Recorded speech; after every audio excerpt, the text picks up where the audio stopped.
The crack of the Winchester echoed across the frozen valley sharp and clean against the howling wind.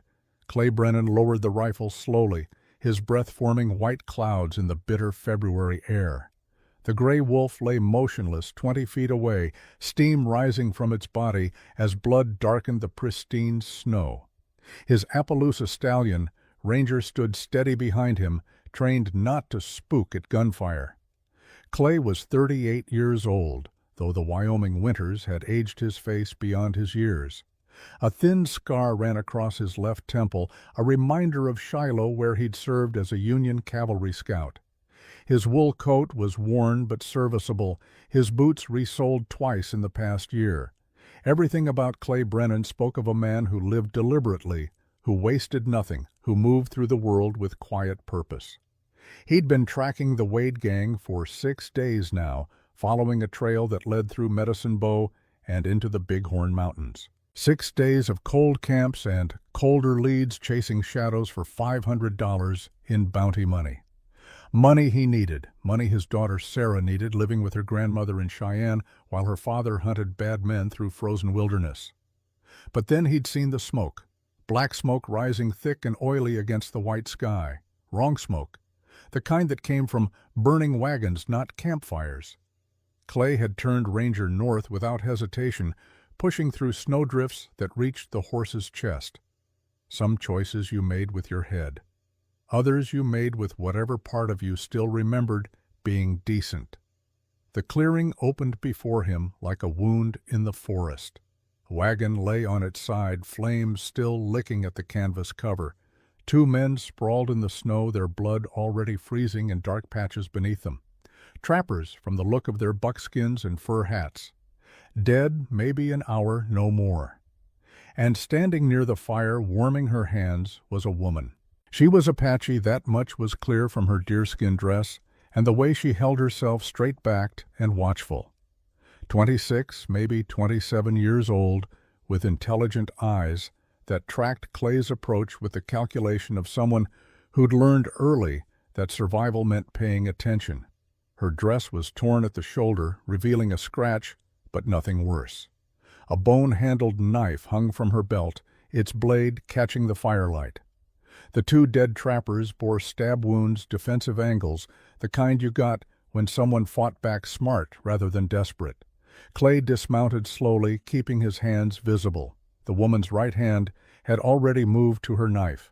"Easy," Clay said, his voice calm and level. "Name's Clay Brennan. I'm not with them." She studied him for a long moment, reading him the way you'd read tracks in snow. Whatever she saw must have satisfied her, because her hand moved away from the knife, though not far.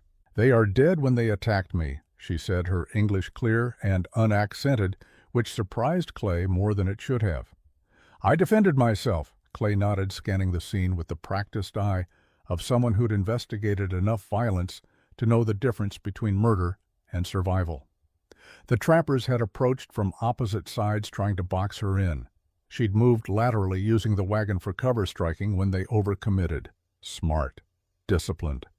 The kind of fighting that came from training, not panic. "I can see that," Clay said. "You hurt?" "No." She paused, then added, "But my horse was shot. I need to reach Sweetwater Creek." Clay looked at the dead horse, a paint mare with a bullet wound in its chest. Trappers must have shot it when they realized she was getting away. "Wade's gang is heading to Sweetwater," he said.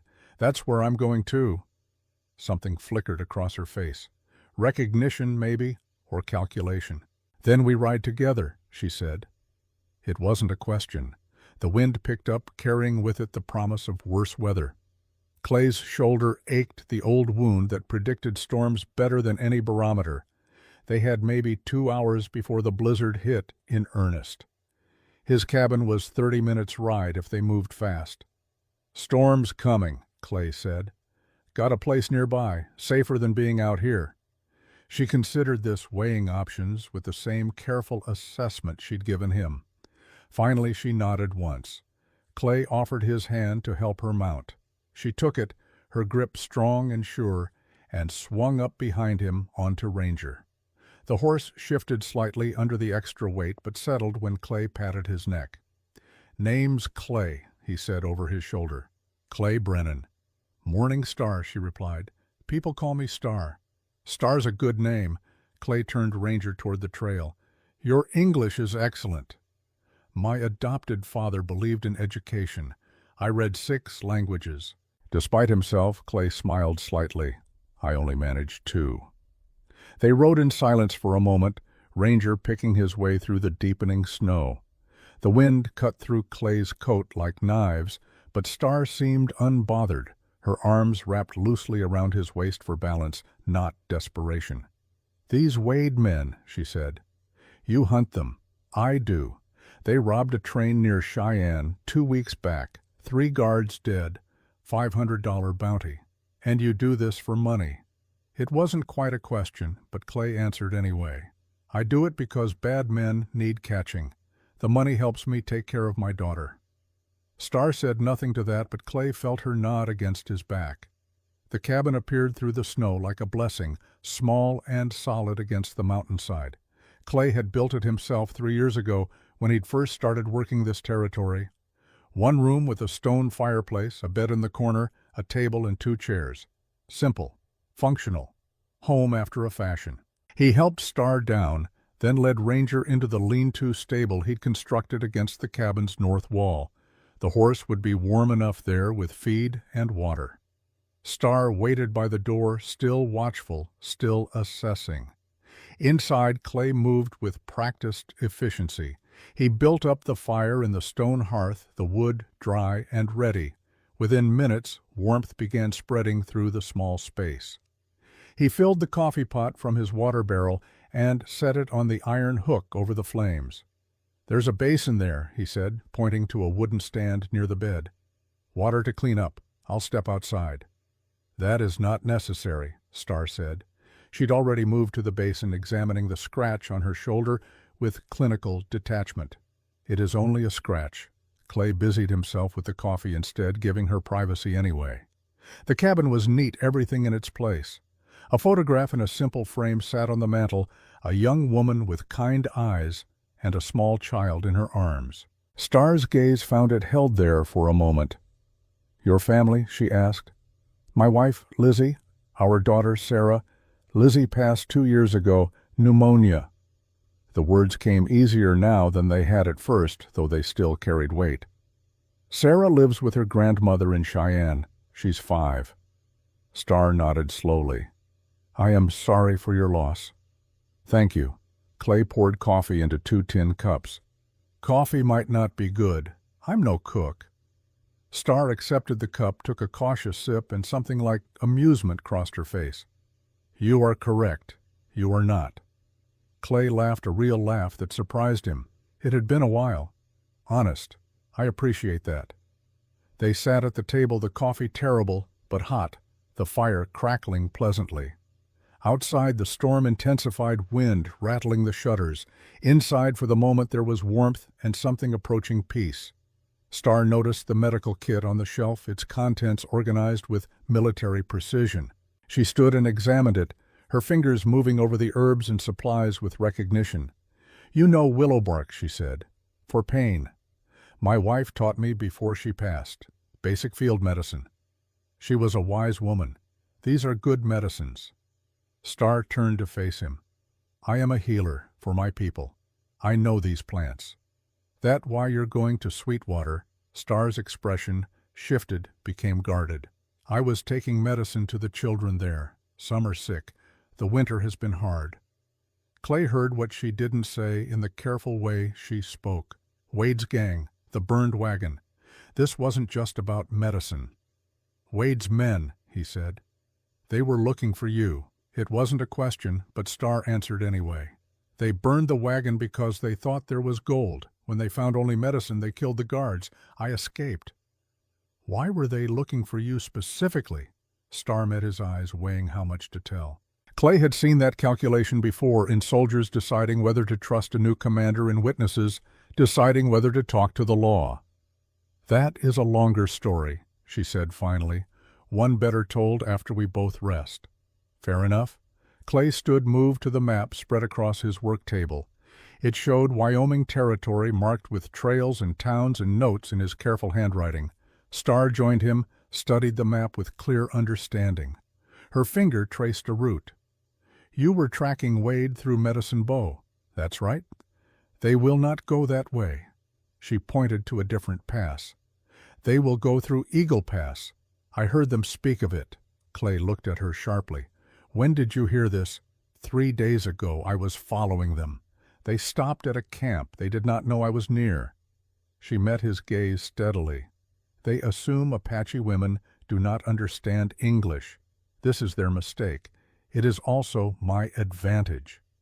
Clay studied the map, then Star, reassessing. This wasn't some lost traveler who'd stumbled into trouble. This was someone who'd been tracking the Wade gang deliberately, carefully, with purpose. "You're smarter than they think," he said. "Most people are," Star replied. "That is usually my advantage." The wind howled louder, shaking the cabin walls. Clay fed another log to the fire. They had the night ahead of them, trapped by the storm. By morning, if the weather broke, they could move.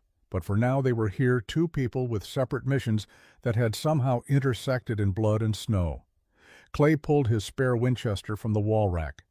"You ever fire a rifle? Pistol, yes. Rifle, not yet. But the principle is the same." He showed her how to load it, how to sight down the barrel, how to work the lever action. Her hands were steady, her attention complete.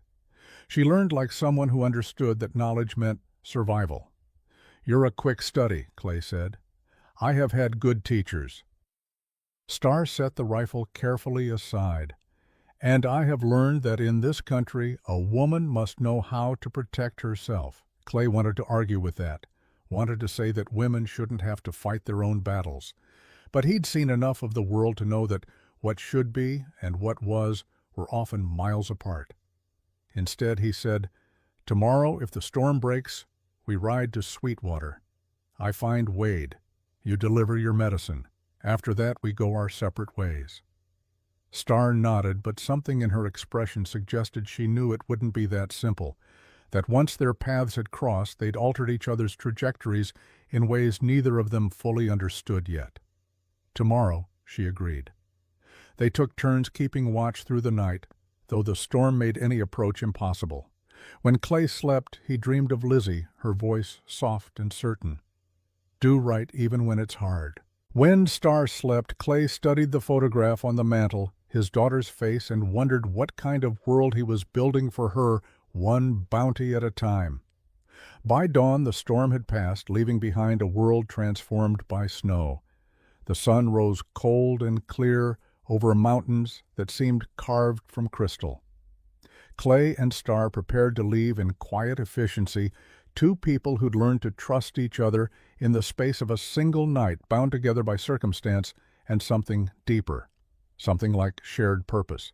The ride to Sweetwater Creek would take 4 hours through fresh snow, 4 hours to deliver medicine and find a killer, 4 hours that would change both their lives in ways neither could predict. Clay helped Star onto Ranger, and they rode out into the brilliant morning, leaving behind the small cabin that had sheltered them. The hoof prints they left in the snow were already filling in behind them, erased by wind, as if they'd never been there at all. The morning sun turned the snow to diamonds harsh and beautiful. Ranger's breath came in steady clouds as he picked his way down the mountain trail.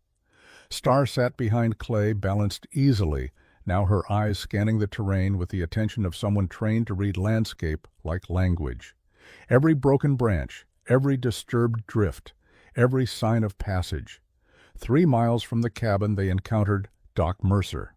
The old physician was driving a covered wagon pulled by 2 draft horses, moving slowly through the snow-packed road. He wore a beaver-skin coat and a hat that had seen better decades. When he spotted Clay, his weathered face broke into a cautious smile. "Clay Brennan," Doc called out, pulling his team to a halt. "Heard Wade's gang made it to town. You heading it in? That's the plan, Doc." Clay reined Ranger alongside the wagon. "This is Miss Morning Star. She's traveling to Sweetwater Creek." Doc touched his hat brim, his eyes kind, despite the hard years etched into his face. "Ma'am, you need anything while you're in town? My door's always open." Office is above the general store. Thank you, Doctor, Star said, her voice carrying genuine gratitude. That is generous. Not generous, just decent. Doc's gaze shifted back to Clay. Wade's got 4 men with him. Younger Moss and 2 others I don't recognize. They're staying at the hotel, drinking at the Golden Nugget. Sheriff Miller won't touch them. Miller never was much for courage, Clay said. Miller had been sheriff for 3 years, appointed more for political connections than competence. He kept the peace when the peace wanted keeping, but disappeared when trouble showed its teeth. Be careful, Doc said. Wade's got the look of a cornered animal. Dangerous. They parted ways, Doc continuing his rounds to outlying homesteads, Clay and Star pushing toward town. The encounter had been brief but significant. In small towns, word spread like wildfire. By noon, everyone in Sweetwater Creek would know Clay Brennan had arrived with an Apache woman. Some would approve, others wouldn't. That was the way of things. An hour later, they stopped at a small creek to water Ranger. The ice had broken in places where the current ran strong. Star dismounted gracefully, stretching muscles that had grown stiff from riding. Clay led Ranger to the water's edge, watching the horse drink. Star stood on a small rise looking east toward where Sweetwater Creek lay, nestled in the valley below. Her expression had shifted, become something softer and more complicated. "This is where I first met my adopted father," she said quietly. 20 years ago, a mountain lion had killed my birth parents. I was 6 years old alone, about to die. Red Hawk found me here. He brought me to his camp, raised me as his daughter. Clay let the silence hold, understanding that some stories needed space around them. "Red Hawk is the best man I know," Star continued. "The wisest, the kindest. He taught me both worlds, Apache ways and the white man's knowledge. He said I would need both to survive." "Sounds like a good man," Clay said. "He is dying." The words came without emotion, but Clay heard the weight beneath them. "Consumption. The medicine I carry will help ease the pain, give him time. That is why I must reach Sweetwater Creek." Understanding clicked into place. Not just a mission, not just medicine. A daughter trying to save her father, racing against time, and bad men with guns. "We'll get you there," Clay said. It wasn't a promise, not quite, but it was close. Star looked at him, then really looked at him, and something passed between them. Recognition, maybe, or respect. 2 people who understood what it meant to love someone enough to ride through hell in winter. They mounted again and continued toward town. Sweetwater Creek had been born in 1875 when a prospector named Henry Sweet found color in the creek bed. 4 years later, most of the gold was gone, but the town remained. 300 people called it home now, building lives from ranching and trade, and the stubborn determination that characterized frontier existence. Main Street ran straight and wide, flanked by false front buildings that tried to look more permanent than they were. The Golden Nugget Saloon anchored the north end next to the hotel. The general store, Doc Mercer's office, and the church marked the south end. In between lay the usual collection of businesses: a blacksmith, a boarding house, a Chinese restaurant, a lawyer's office, and the small jail where Sheriff Miller spent most of his time sleeping. Clay and Star entered town just after noon. A few people were out despite the cold, moving between buildings with purpose. Mrs. Chen stood outside her restaurant, sweeping snow from the boardwalk. She looked up as they passed her eyes, registering Clay, then Star, then narrowing slightly as she calculated what that combination might mean. "Mrs. Chen," Clay called out, tipping his hat. She nodded back, her expression neutral, but her mind clearly working. By evening, everyone would know. Clay guided Ranger toward the restaurant rather than the saloon. Better to start with friends than enemies. Mrs. Chen had fed him more times than he could count over the past 3 years, always with good food and better conversation. She was 60 if she was a day, had come over from Canton in '49 during the gold rush, and had seen more of the world's ugliness than most men twice her size. Inside the restaurant was warm and fragrant with cooking. Only two other patrons occupied tables both local ranchers Clay recognized. They looked up, nodded to Clay, studied Star with curiosity rather than hostility. Mrs. Chen followed them in already pouring tea without being asked. She set cups in front of Clay and Star with quick efficiency. "Clay Brennan, long time." Her English carried the rhythms of Cantonese, each word carefully placed. "Too long, Mrs. Chen. Your cooking's still the best." She made a dismissive sound but looked pleased. Her eyes shifted to Star. "Your friend, Morning Star," Clay said. "Star, this is Mrs. Chen, best cook in Wyoming." "Perhaps in all territories," Mrs. Chen said without false modesty. She studied Star with the frank assessment of one survivor recognizing another. "You hungry?" "Very," Star admitted. "Good. I bring food." Mrs. Chen disappeared into the kitchen. Clay and Star sat at a corner table that gave Clay a clear view of both the door and the window overlooking Main Street. Old habits from cavalry days when sitting with your back to a door meant dying young. The tea was excellent hot and slightly bitter. Star wrapped her hands around the cup, finally allowing herself to show some of the exhaustion she must be feeling. She'd been attacked yesterday, killed 2 men, spent a night in a strange cabin, and ridden 4 hours in freezing cold. Most people would be broken by that. Star just looked tired. Mrs. Chen returned with bowls of rice, stir-fried vegetables, and thin-sliced pork. The smell alone was worth the price. She set the food down, then surprised Clay by sitting with them. "Wade and his men at hotel," she said quietly. "They ask about Apache woman. Say she stole something." Star's expression didn't change, but Clay saw her hand move fractionally closer to her knife. "What did you tell them?" Clay asked. "Nothing. I tell them I see nothing, know nothing." Mrs. Chen's gaze fixed on Star. "But they still looking. Why?" Star glanced at Clay, a question in her eyes. He nodded slightly. "Your story, your choice." 3 months ago, Star began, I witnessed a murder at Eagle Ridge. A cavalry captain named James Hartford. He was investigating Wade for stolen Army gold. Wade shot him when the captain discovered evidence. I saw it happen. Before he died, Captain Hartford gave me papers, proof that Wade stole $50,000 from an Army payroll shipment. Mrs. Chen's expression didn't change, but her eyes sharpened. "Wade think you have evidence." "I do have evidence," Star said simply. "Then why not give to authorities?" "I tried. The local sheriff is Wade's friend. Captain Hartford told me to trust only Marshal Crane in Cheyenne, but I had to come here first. My father is dying. I cannot abandon him." Mrs. Chen nodded slowly, understanding the impossible position. Family or justice? Except for Star, it wasn't a choice. It was both or nothing. "Wade is dangerous man," Mrs. Chen said. "You need protection."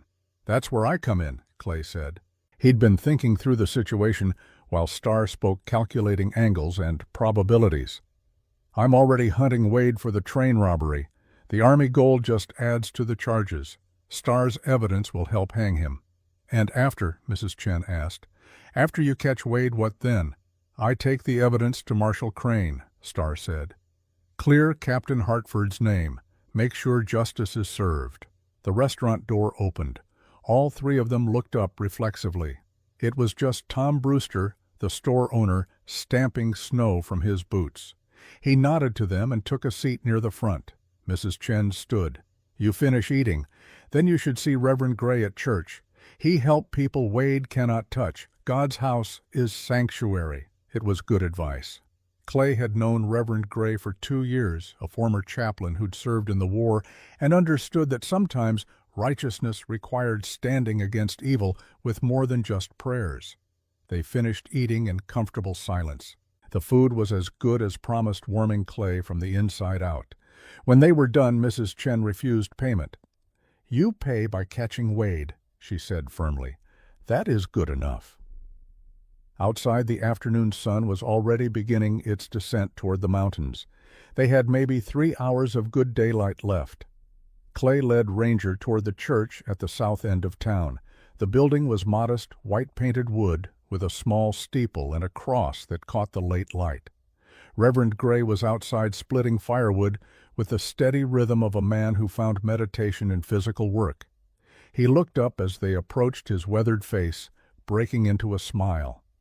Samuel Gray was 62 years old, with white hair and the kind of eyes that had seen too much suffering to ever be completely at peace. But they were also kind eyes, the eyes of a man who still believed in redemption despite considerable evidence to the contrary. "Clay Brennan," he said, setting down the axe. "Heard you might be coming through."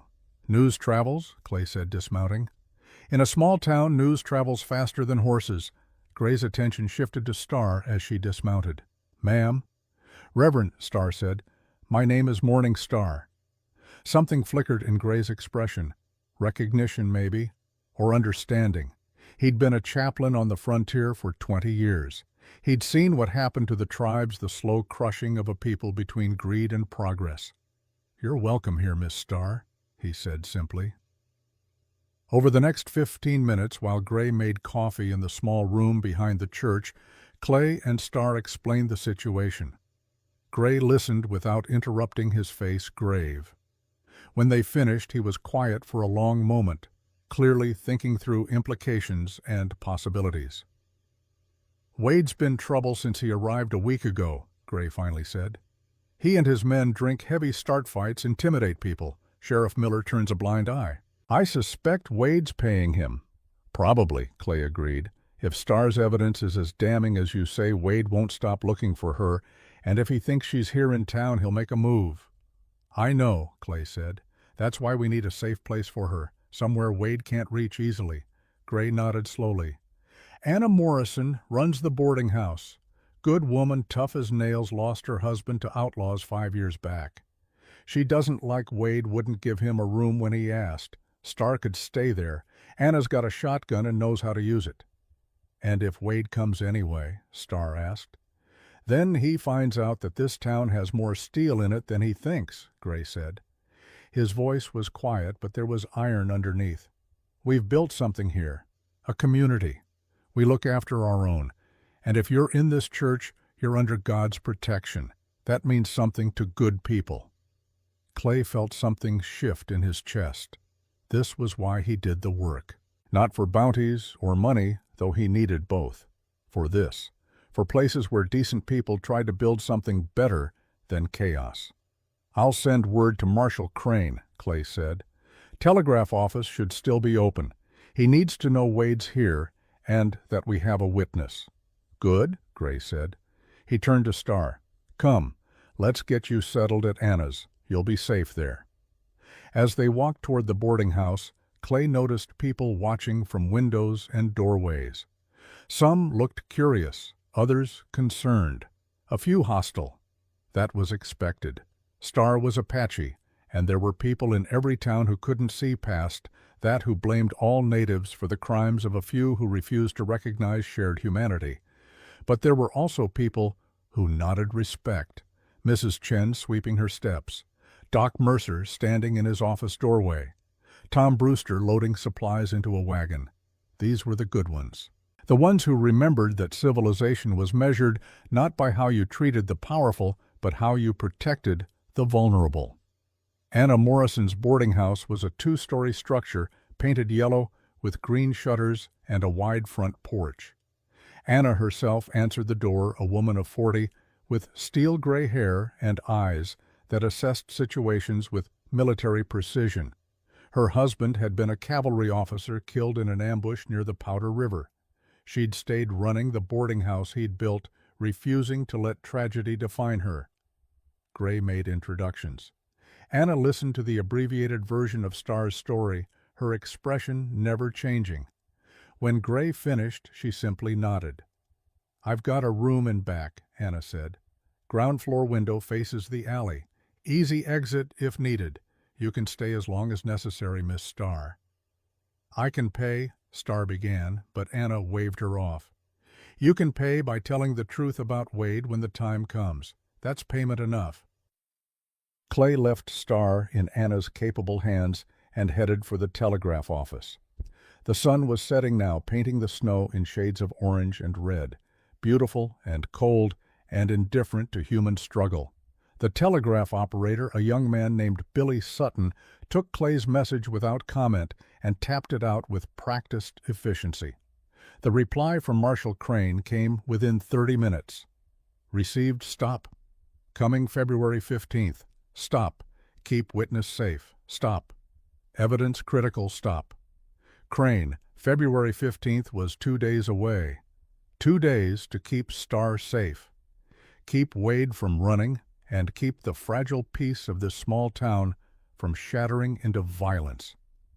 Clay walked back toward the boarding house as darkness settled over Sweetwater Creek. Lamplight glowed in windows. Smoke rose from chimneys. A piano played somewhere, probably the saloon, the notes carrying clear in the cold air. He found Star on Anna's front porch, wrapped in a borrowed shawl, looking up at the emerging stars. Marshal Crane arrives the day after tomorrow, Clay said. Until then, you stay here. Anna will keep you safe. And you, Star asked. I'll keep watch. Make sure Wade doesn't try anything stupid. Star turned to face him. In the lamplight spilling from the window, her face was all plains and shadows, beautiful and strong and tired. Why are you doing this? She asked quietly. You do not know me. This is not your fight. Clay thought about that. About Lizzie dying in their bed while snow fell outside, making him promise to raise Sarah right, to do good even when it was hard. About his daughter's drawings on the cabin wall. About the choice every person faced every day between looking away and standing up.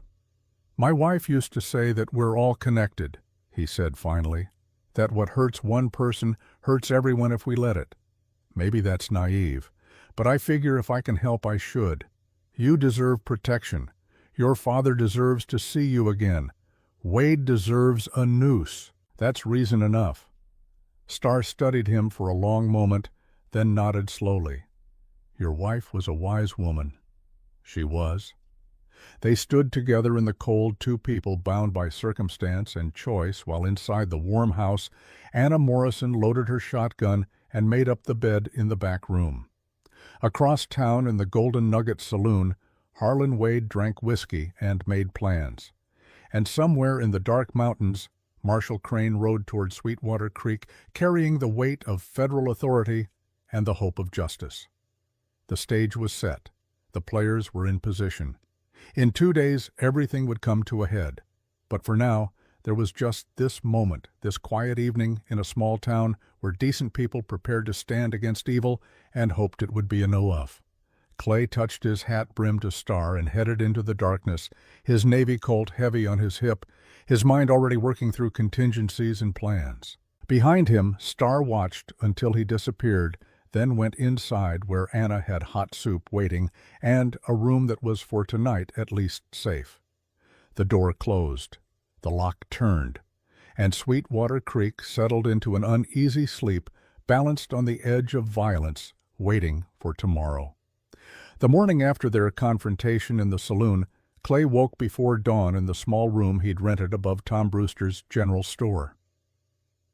The window faced east, and through it he watched the sky shift from black to gray to pale blue. Frost had painted intricate patterns on the glass during the night, crystalline and temporary like so many things in this world. He thought about Lizzie. 2 years had passed since pneumonia took her, but some mornings the loss felt fresh as yesterday. She'd been small, barely 5 feet tall, but she'd had a will like iron, wrapped in kindness. She'd seen something in Clay when they met, something he hadn't seen in himself. A capacity for goodness that the war had buried but not destroyed. Do right even when it's hard, she'd told him once, maybe a month before she died. They'd been sitting at their kitchen table, Sarah asleep in the next room, and Lizzie had taken his hand. Promise me, Clay, when I'm gone you'll remember, doing right isn't always profitable, isn't always safe, but it's always worth it. He'd promised. And now, standing in this cold room in a town that wasn't his, protecting a woman he barely knew from men who'd kill them both, without hesitation, he was keeping that promise. Clay dressed quickly, strapping on his gun belt, checking his Navy Colt with the automatic precision of long habit. 6 rounds loaded percussion caps, fresh powder, dry. The rifle would stay here for now, too conspicuous for morning rounds, but the Colt never left his side. Downstairs, the general store was still dark. Tom Brewster wouldn't open for another hour. Clay let himself out the back door and into the alley where the cold hit him like a fist. His breath came in white clouds. Somewhere a rooster crowed. Sweetwater Creek was waking up. He walked to the telegraph office first. Billy Sutton, the young operator, was already at his desk, a cup of coffee steaming beside the brass key. He looked up when Clay entered, his boyish face serious. "Morning, Mr. Brennan. You hear about the reply?" "What reply?" "From Marshal Crane. Came in about an hour ago." Billy handed him a slip of paper, the words printed in his careful handwriting. "Brennan, stop delayed 1 day. Stop bridge out. Near Laramie. Stop arriving February 16th, not 15th. Stop, hold position. Stop, keep witness safe. Stop, Crane." Clay read it twice, his jaw tightening. Not February 15th, February 16th, 1 more day, 24 more hours to keep Star alive, keep Wade contained, keep this powder keg from exploding. "Bad news?" Billy asked. "Complicated news." Clay folded the paper and tucked it in his coat pocket. "Anyone else see this?" "Just you and me. Keep it that way for now. No need to worry people." Billy nodded, understanding. In a small town, information was currency. The wrong words in the wrong ears could start panics or embolden enemies. Clay left the telegraph office and walked toward Anna Morrison's boarding house. The sun was up now, painting the snow gold and orange, beautiful and indifferent. Nature didn't care about human struggles, about justice or injustice. It just was. Star was awake when he arrived, sitting at Anna's kitchen table with a cup of tea, looking out the window at the awakening town. She'd braided her hair and wore a simple dress Anna had loaned her, dark blue calico that hung slightly loose on her smaller frame.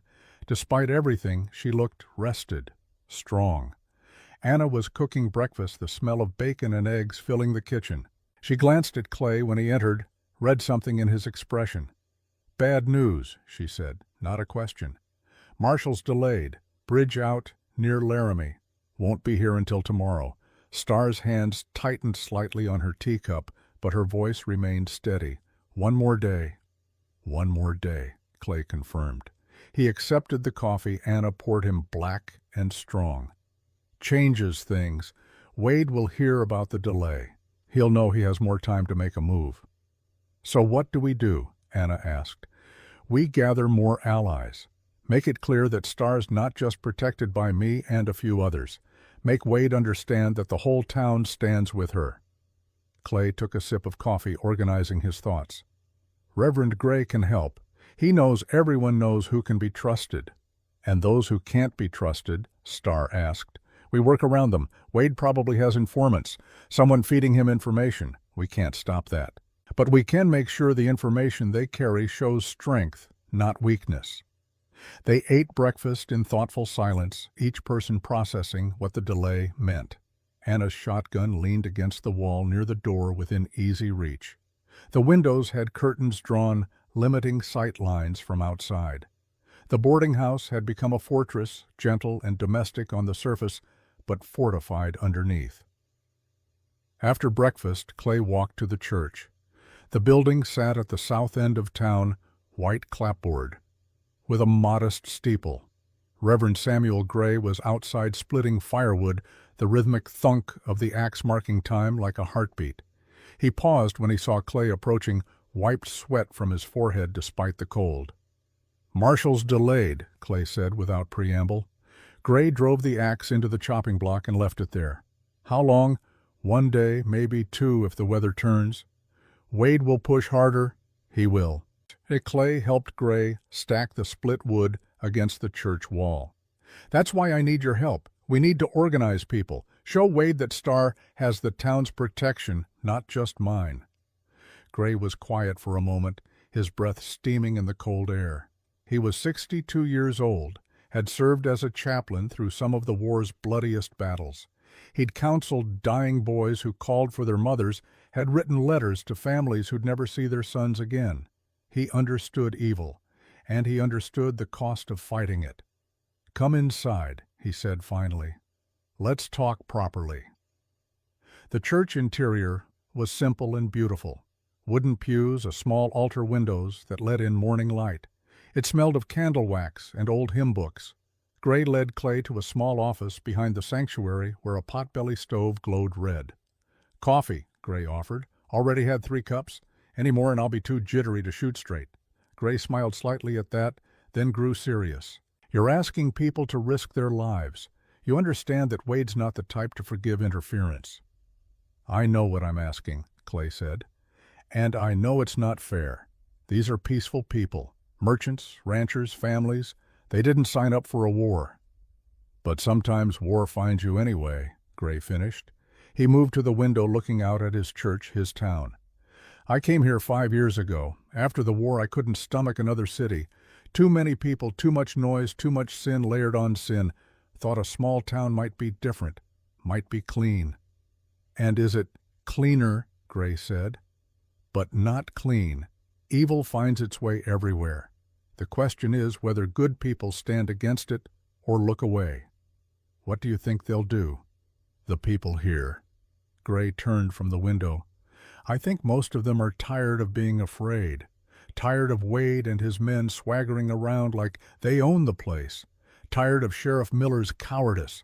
They just need someone to stand first. Someone to show them it's possible." "That's what I'm hoping," Clay said. "Then let's give them that chance." Gray pulled on his coat. "I'll visit people this morning, quietly. The ones I trust. The ones with spine. We'll meet here at 2 o'clock. You can make your case." They shook hands, an old-fashioned gesture that carried weight. Then Clay left, heading back toward the center of town. He found Doc Mercer in his office above the general store treating a rancher's broken finger. The doc was in his 60s, with steady hands and shrewd eyes that had seen every variety of human suffering. He'd been a field surgeon during the war, had worked in conditions that would break most men. Nothing rattled him. After the rancher left, Doc invited Clay to sit.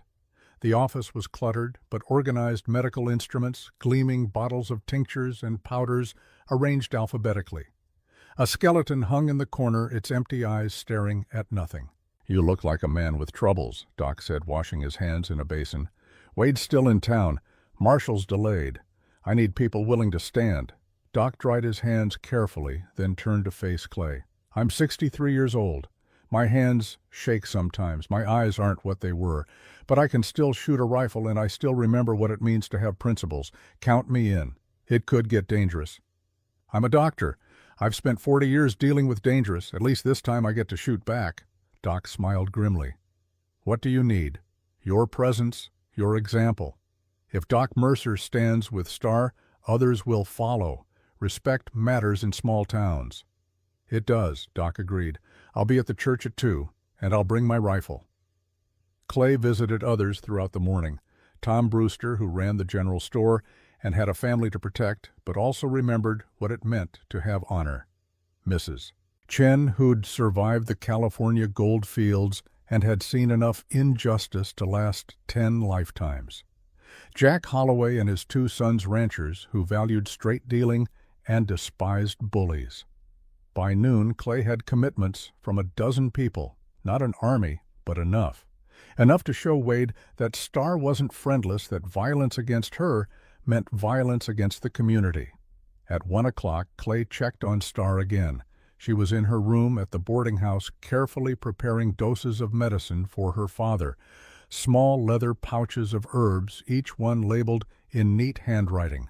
She looked up when Clay knocked. "How is the gathering going?" she asked. "Good. People are willing to help." Starr's hands paused in their work. "They do not know me. Why would they risk themselves?" "Because it's right," Clay said simply. "And because most people are decent when given the chance to be. They've been waiting for someone to stand up to Wade. You've given them a reason." "I am not trying to be a symbol. I know. But sometimes we become what's needed, not what we choose." Clay leaned against the doorframe. "Tell me about your father." "Red Hawk." Star's expression softened. "He found me when I was 6 years old. My birth parents had been killed by a mountain lion. I was alone, starving, about to die. Red Hawk brought me to his camp, fed me, clothed me. His wife had died years before. He had no children. He said the Spirit sent me to him. He raised you. He raised me in both worlds, taught me Apache ways, the old stories, how to read the land and sky. But he also taught me English, taught me to read and write, taught me about the white man's world. He said I would need both knowledges to survive. He sounds wise." "He is the wisest man I know." Star's voice caught slightly. "And he is dying. The consumption is in his lungs. Each day he grows weaker. The medicine I carry will ease his pain, give him time, but it will not cure him. Nothing will cure him." Clay heard the grief beneath her words, the terrible knowledge that love couldn't prevent loss. He'd felt the same with Lizzie, watching her fade despite every prayer, every plea, every desperate hope. "I'm sorry," he said, knowing the words were inadequate. "Death comes for everyone," Star said. "Red Hawk taught me that. What matters is how we live before death arrives. Whether we stand for something or run from everything. He'd be proud of you, standing up to Wade, risking yourself for justice." "I hope so." Star returned to her medicine preparations. "Go to your meeting. I will be safe here with Anna."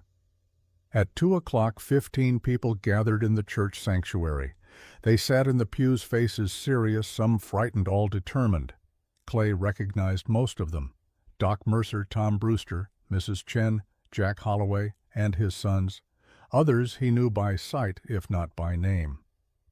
Anna Morrison sat near the front, her shotgun leaning against the pew beside her. Reverend Gray stood at the front, waiting until everyone settled. Then he spoke, his voice carrying the authority of moral certainty. "Friends, we face a choice. Evil has come to our town in the form of Harlan Wade and his men.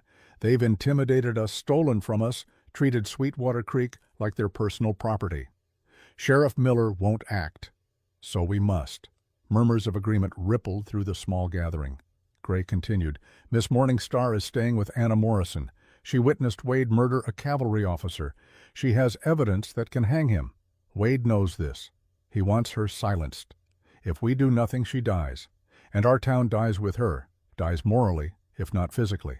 "What are you asking us to do?" a woman's voice called out. Sarah Watkins, who ran the millinery shop.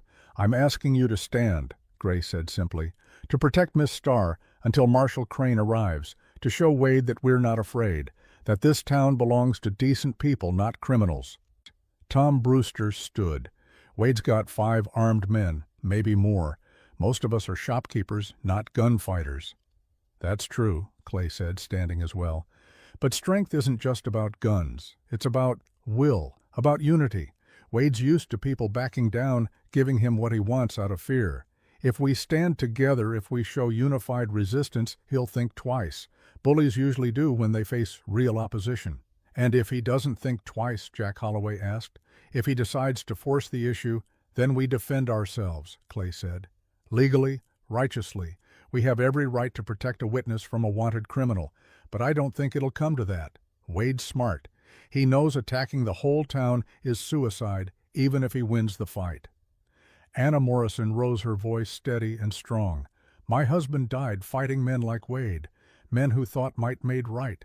He believed this territory could be civilized, that law and decency could prevail. I have his shotgun and I know how to use it. I'm standing with Miss Starr. The question is whether you'll stand with us." For a long moment, silence held the church.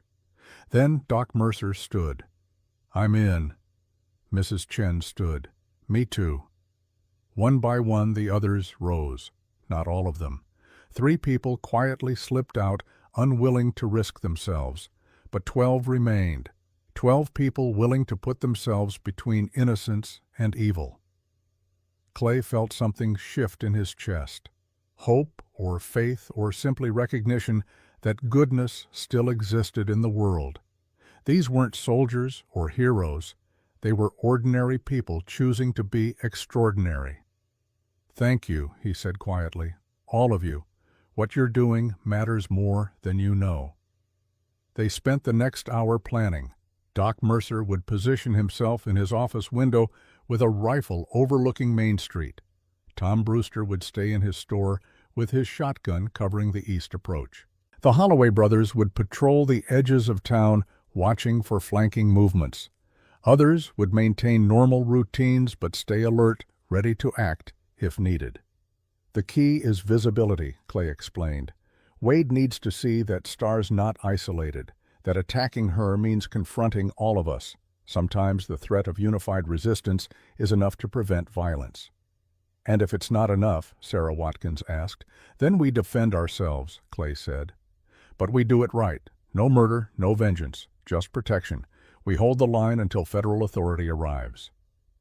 As the meeting broke up, people filing out quietly, Reverend Gray pulled Clay aside. "You've given them courage," Gray said. "That's no small thing." "They had the courage already," Clay replied. "They just needed permission to use it." "Maybe, but leadership matters. You've shown them it's possible to stand. That's a gift." Clay thought about that as he walked back toward the boarding house. Leadership. He'd never thought of himself as a leader, just a man trying to do right, stumbling through as best he could. But maybe that was what leadership really was. Not grand gestures or stirring speeches, just standing when others wanted to run and hoping your example gave them strength. The afternoon wore on. Clay made rounds through town, checking positions, making sure people knew the plan. He bought ammunition from Tom Brewster's store, cleaned his Colt, checked his rifle. Preparation was 90% of survival. The other 10% was luck, and you couldn't control that. At 5 o'clock he returned to the boarding house for supper. Anna had made stew thick with beef and vegetables. Star helped serve, moving between the kitchen and dining room with quiet grace.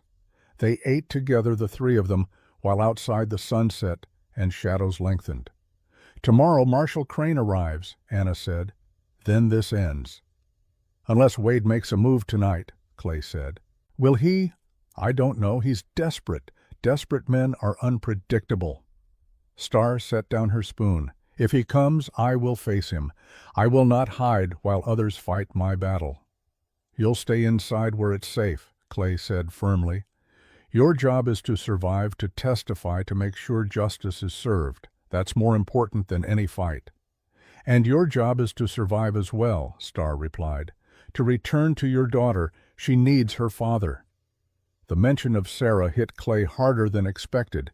He'd been trying not to think about her, about what would happen if things went wrong tonight. Who would raise her?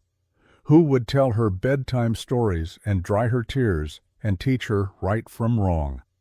"I'll be careful," he said. "Careful is not always enough." "No, but it's all I've got." They finished eating in thoughtful silence. After supper, Clay helped Anna wash dishes while Star prepared her father's medicine. The domesticity of it felt surreal, washing plates and cups, while outside somewhere, men with guns plotted violence.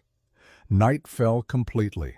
Clay took up position on the front porch, Winchester across his lap, watching the street. Anna dozed in a chair by the window, shotgun within reach. Star sat at the kitchen table, reading by lamplight, her knife never far from her hand. The hours crawled past. 9 o'clock, 10, 11. The town grew quiet, windows dark, only a few oil lamps burning. The saloon was still lit, voices carrying faintly on the cold air. Wade and his men probably drinking, probably planning. At midnight, Clay heard it. Footsteps. 2 sets trying to be quiet, approaching from the south alley. He stood slowly, rifle rising, his body tense with readiness. "That's far enough," he called into the darkness. The footsteps stopped. 2 men materialized from the shadows, hands visible. Not Wade's men. Local townspeople, both young, barely 20. Clay recognized them as workers at the livery stable. "Mr. Brennan," one of them called. "We brought news. Wade's men are drinking heavy at the saloon. Younger and Moss are talking loud about coming here tonight. Thought you should know." "Appreciate it," Clay said. You boys get home. Stay safe." They disappeared back into the darkness. Clay turned to find Anna standing in the doorway, Star behind her. "They're coming," Anna said. "Maybe, or maybe it's just whiskey talk. Do you believe that—" "No," Clay admitted. They waited. 1 o'clock, 2. The cold seeped through Clay's coat, settled into his bones. He'd been cold like this during the war, standing watch, while armies slept, waiting for attacks that sometimes came and sometimes didn't. At 2:30 they came, Tom Younger and Jake Moss approaching from the south, just as the stable boys had warned. Their boots crunched in snow, loud in the stillness. They were drunk or pretending to be, their movements loose and careless. Clay stood rifle leveling. "Stop right there." The two men froze. In the moonlight, Younger's brutish face showed surprise, then anger. Moss just looked nervous, his hand hovering near his gun. "Just passing through?" Younger slurred. "Free country, ain't it? Not at 2:30 in the morning, it's not. What do you want?" "Wade wants to talk to the woman, peaceful-like. He's got a business proposition." "Then Wade can come in daylight through the front door like a civilized man, not send thugs in the middle of the night." Moss's hand moved fractionally toward his gun. The motion was small, but unmistakable. Clay's finger tightened on the trigger. "Don't. You're outlined against the snow. I can see you perfect." "You can barely see me. First shot might be yours, but the second's mine. Want to bet which one counts more?" The front door opened. Anna stepped out, shotgun leveled. Then Doc Mercer appeared in his office window across the street, rifle glinting. Tom Brewster emerged from the general store. The Holloway brothers materialized from the darkness on either end of the street. One man with a rifle had become 6. The mathematics of violence had shifted dramatically. Younger's jaw worked, rage and calculation fighting across his face. He was drunk enough to be brave, but sober enough to count. 6 guns against 2. Bad odds, even if they got lucky. "Tell Wade something," Clay said, his voice carrying clear in the cold air. "Tell him he wants to talk. He can come tomorrow, noon, Main Street. Public and civilized. Otherwise, he waits for Marshal Crane like everyone else." Younger spat into the snow. "This isn't over, Brennan. It will be tomorrow, one way or another." The two men backed away slowly, refusing to run, clinging to whatever dignity drunks and bullies could manage. Clay watched until they disappeared into the darkness, then slowly lowered his rifle. Around him, the other defenders relaxed, though none of them holstered weapons yet. "They'll go back to Wade," Doc Mercer called from his window. "Tell him what happened." "Good," Clay replied. "Let him know we're organized. Let him know we're ready." One by one, the defenders returned to their positions. Doc to his office, the Holloways to their patrol routes, Tom to his store. Anna went back inside, but Clay remained on the porch watching, waiting. Star appeared beside him, wrapped in a shawl, her breath forming white clouds. "You should rest," Clay said. "So should you." "I will. Soon." They stood together in the cold, not speaking, just existing in each other's presence. After a while, Star spoke quietly. "In my culture we have a saying, Hokahe. It means today is a good day to die. Not because we seek death, but because we live fully with courage, accepting what comes." "Your culture is wise," Clay said. "It is, and it has been nearly destroyed." Her voice carried old pain, generations of loss. "But wisdom survives. It passes from person to person like a flame. You have this wisdom too, I think, this willingness to stand for what matters." "My wife taught me," Clay said. "Do right even when it's hard." That was her way. "She sounds like a woman I would have liked to know." "You would have liked each other," Clay agreed. And somehow, standing there in the freezing darkness, he felt Lizzie's presence. Not literally, not in any supernatural sense, but in the choice he'd made, the stand he'd taken. She'd be proud. That counted for something. Dawn came slowly, gray and reluctant. Clay had dozed, sitting up, his rifle across his knees, startling awake at every sound. Anna brought coffee at first light, strong and terrible, but warming. "No more trouble?" she asked. "No more trouble," Clay confirmed. "But today's the real test. Wade will make his move. Has to. Tomorrow the marshal arrives, and it's over. You think he'll fight? I think he'll try intimidation first. Wade's smart enough to know that actual violence will turn everyone against him. But if intimidation doesn't work, Clay trailed off, leaving the thought unfinished. By mid-morning, word had spread through town. Wade was coming. Noon, Main Street. The same people who'd stood last night took their positions again, but this time in daylight, visible and deliberate. A statement written in flesh and courage. At 11:30, Reverend Gray arrived at the boarding house with a final piece of news. "Wade's gathering his men," Gray said. "All 5 of them. They're armed and angry. This is it." Clay nodded, checking his Colt one last time. 6 rounds, fresh caps powder dry. The familiar weight of it against his hip was comforting, a promise that if words failed, he wouldn't be helpless. "Then let's finish this," he said. Main Street at noon looked like a painting of civilization about to crack. The sun hung directly overhead, casting short shadows, painting everything in harsh clarity. No fog, no mist, no ambiguity, just clear, cold light on snow and wood, and the faces of people about to discover what they were made of. Clay stood in front of Anna Morrison's boarding house. Star beside him, both of them armed and ready. Behind them, Anna waited on the porch, shotgun cradled in her arms like a sleeping child. Her face was calm, but her knuckles were white where they gripped the weapon. Up and down the street, the town had arranged itself for confrontation. Doc Mercer stood in his office doorway, rifle visible. Tom Brewster leaned against his store entrance, shotgun resting casually on his shoulder, but nothing casual about his eyes. The Holloway brothers flanked the street at north and south, mounted on horseback rifles in saddle scabbards, hands loose and ready. A dozen other townspeople had positioned themselves strategically, not all armed, but all present, all visible, all standing. Some were frightened. Clay could see it in their faces, but they stood anyway. That was courage, real courage, the kind that mattered. Across the street, Mrs. Chen swept her restaurant steps for the 3rd time that morning, the motion automatic, nervous. But she hadn't gone inside, hadn't hidden. That counted.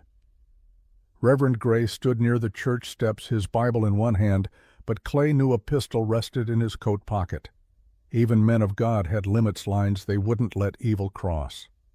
The clock in the church steeple chimed noon, the sound carrying clear in the cold air. 12 bells, each one like a heartbeat, marking time, measuring courage. They came from the north, riding slowly, deliberately. 5 men on horseback, Harlan Wade in the lead. He sat his horse like the cavalry officer he'd once been, straight-backed and confident, his expensive suit somehow making him look more dangerous, not less. Civilization as camouflage for savagery. Tom Younger rode to Wade's right, his brutish face sullen with hangover and anger from the previous night. Jake Moss on the left, nervous and twitchy, the kind who'd kill by accident because his fear made him careless. 2 others Wade had hired, names Clay didn't know, hard-eyed men who sold violence professionally. They stopped in the middle of Main Street, 30 feet from where Clay stood, close enough to talk, far enough that drawing and firing was possible for both sides, the mathematics of gunfighting cold and precise. Wade dismounted slowly, making a show of it, brushing dust from his suit coat, adjusting his hat. Every motion calculated to demonstrate control, to show he wasn't intimidated. His men remained mounted, hands near weapons' eyes, scanning for threats. "Brennan," Wade called out, his voice carrying clear. "You wanted to talk? Let's talk." Clay stepped into the street, maintaining distance. Star moved with him, her presence deliberate, her chin raised. She wore the blue calico dress Anna had loaned her, her hair braided, her knife visible at her belt. Not hiding, not cowering, standing. "Marshal Crane arrives tomorrow," Clay said, his voice level and calm. "You can wait for him here peaceful, or you can ride out now. Your choice." Wade smiled, that cold expression that never reached his eyes. "My choice? That's generous. But I've got a better idea. You give me the woman and whatever lies she's been spreading. I ride out, Nobody gets hurt. Seems fair to me. The woman has a name, Clay said. Morning Star, and she's not spreading lies. She's a witness to murder, your murder, Captain James Hartford at Eagle Ridge 3 months back. A ripple went through Wade's men at the name. Younger's expression shifted to surprise. Moss looked confused. The two hired guns exchanged glances. They hadn't known. Wade had kept his crimes compartmentalized, told each man only what served his purposes. That's a serious accusation, Wade said, his smile hardening. You got proof. She's the proof, Clay replied. She saw you shoot Captain Hartford when he discovered you'd stolen $50,000 in Army gold. She has copies of the documents Hartford was carrying, documents that prove everything, all signed, all witnessed, all ready for federal court. Starr stepped forward, then drawing every eye. In the harsh noon light she looked young but unbreakable, like steel wrapped in flesh. I saw you murder Captain James Hartford, she said, her voice ringing clear down Main Street, carrying to every listening ear. I heard him beg for his life. I watched you shoot him while he was unarmed and wounded. I saw you take the papers he was carrying, the evidence of your theft. And I have copies of those papers, hidden where you will never find them, ready for Marshal Crane, ready for a federal judge. The street was absolutely silent. Even the wind seemed to hold its breath. Every person present heard Starr's testimony, her words sharp and clear and devastating. Wade's mask cracked. Rage twisted his features, turned his face ugly with hate. His hand moved toward the gun at his hip. Don't, Clay said quietly. But his voice carried weight, carried certainty. His own hand was already on his Colt thumb, resting on the hammer, ready to draw and fire in one smooth motion. You draw, you die. Maybe you take me with you. Maybe you don't. But look around. Count the guns. Your men are outnumbered 3-1. By the time the shooting stops, half this town's dead, including them. That what you want? That the legacy you're choosing? Wade's hand froze. His eyes darted left and right, cataloging threats, calculating odds. Clay watched him think, watched desperation, war with survival instinct. Tom Younger shifted in his saddle, his hand near his gun. Doc Mercer's rifle tracked the movement. Younger froze. Jake Moss looked ready to bolt his horse, dancing nervously beneath him. The Holloway brothers had moved closer, positioned to cut off any escape route. Wade was trapped, and he knew it. Not physically, not yet, but strategically. He couldn't win this fight, even if he killed Clay and Starr. The town would cut him down. And he couldn't run without showing weakness, without proving every word Starr had said. This isn't over, Wade said finally, his voice tight, with barely controlled fury. It is, Reverend Gray called out, stepping into the street, his Bible held high. The symbolism was obvious, church standing with justice, God's house refusing to shelter evil. As of this moment, this town stands with Miss Morning Star. You touch her, you answer to all of us.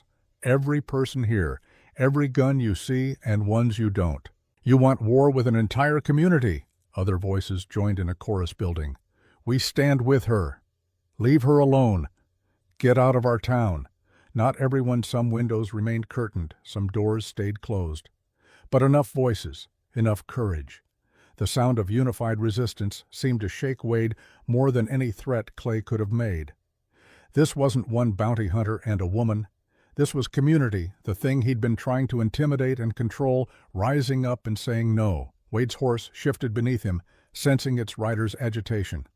For a long moment, Wade just stared at Starr, hatred burning in his eyes like fever. Then he looked at Clay, at the town, at the rifles and shotguns, and determined faces. Tomorrow, then, Wade said, his voice like gravel, when your marshal comes, we'll see what federal law says about Indian testimony. We'll see who a judge believes, my word against hers, a white man and former cavalry officer against an Apache woman. You think I'm worried? You should be, Starr said quietly. Captain Hartford was white. The documents he signed are white man's law. The gold you stole belongs to the white man's army. Your crimes are not against my people. They are against yours, and they will not forgive you. Something flickered in Wade's expression. Recognition, maybe, or fear. She was right, and he knew it. This wasn't frontier justice where might made right. This was federal law, systematic and inexorable, grinding slow, but grinding fine. Wade jerked his horse's reins, turning the animal roughly. His men followed, nobody speaking, the unity of the night before, fractured by daylight and testimony. They rode north slowly, refusing to gallop, clinging to dignity, but they rode away. The tension broke like a snapped wire. Someone cheered. Others joined in. Anna lowered her shotgun, her hands shaking now that danger had passed. Doc Mercer stepped out of his doorway, smiling. Tom Brewster laughed, a sound of pure relief, but Clay didn't celebrate. He watched Wade's retreating back, watched the set of the man's shoulders, the rigid line of his spine. Wade wasn't defeated. He was retreating. There was a difference. "It's not over," Clay said quietly to Star. "I know," she replied, her voice steady, despite the adrenaline that must be flooding her system.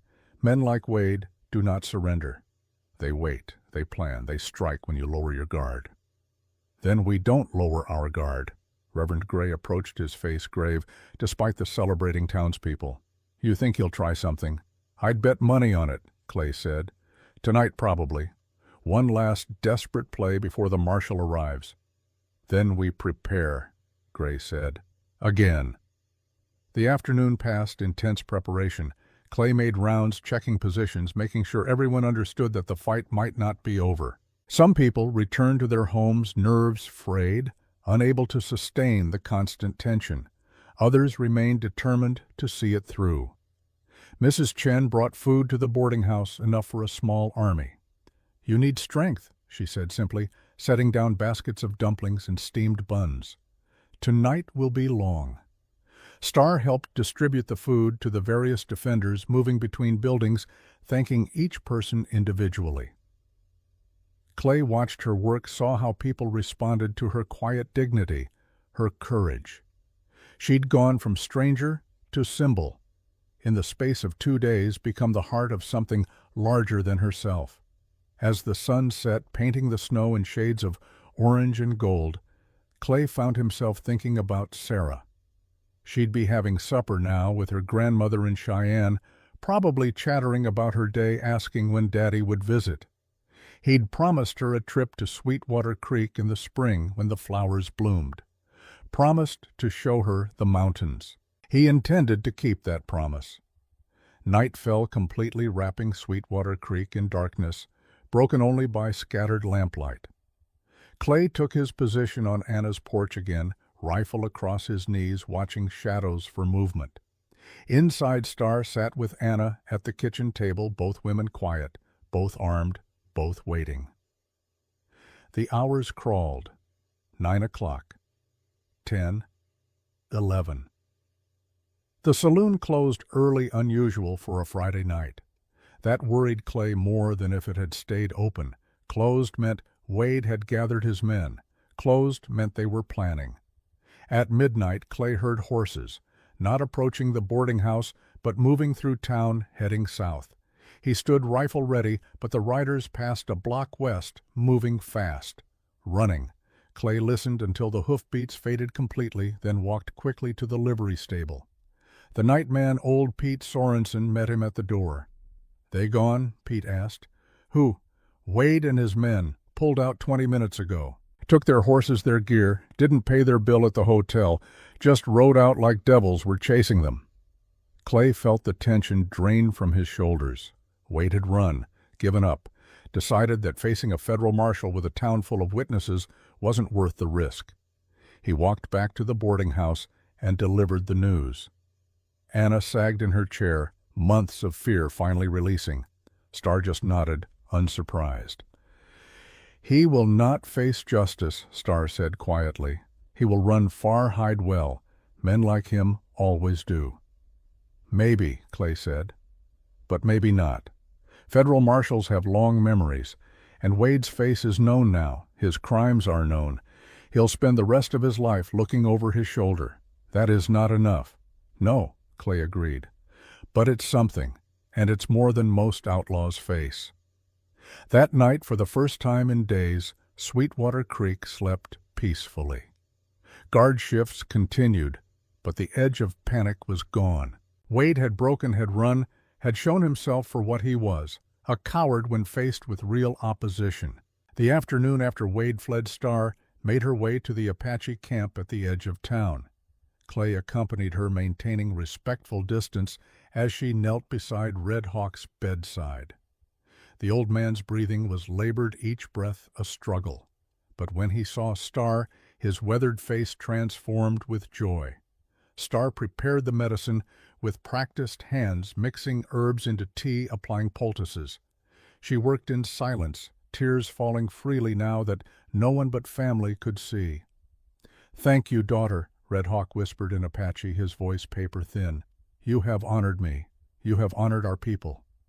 "I learned from you, Father," Star replied, her voice breaking. "Everything I am, you made me." Clay turned away, giving them privacy for their goodbye. Marshal Tobias Crane arrived the next morning at 10 o'clock, riding a tall roan gelding, his badge glinting in the sunlight. He was 55 years old, weathered and competent, with eyes that had seen too much to be shocked by anything. Clay met him on Main Street, filled him in on everything that had happened. Crane listened without interrupting, occasionally making notes in a small leather journal. "Wade ran," Crane asked when Clay finished. "Last night. Him and all his men." "Smart.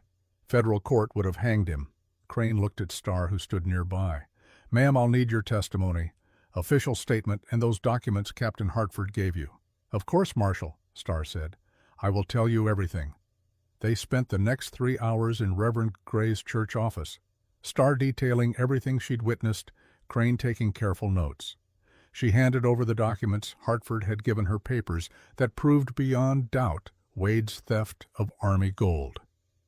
When they finished, Crane stood and offered Star his hand. "Miss Morning Star, on behalf of the United States Army and federal law, thank you. Your courage has likely prevented more crimes, more deaths. Captain Hartford would be proud."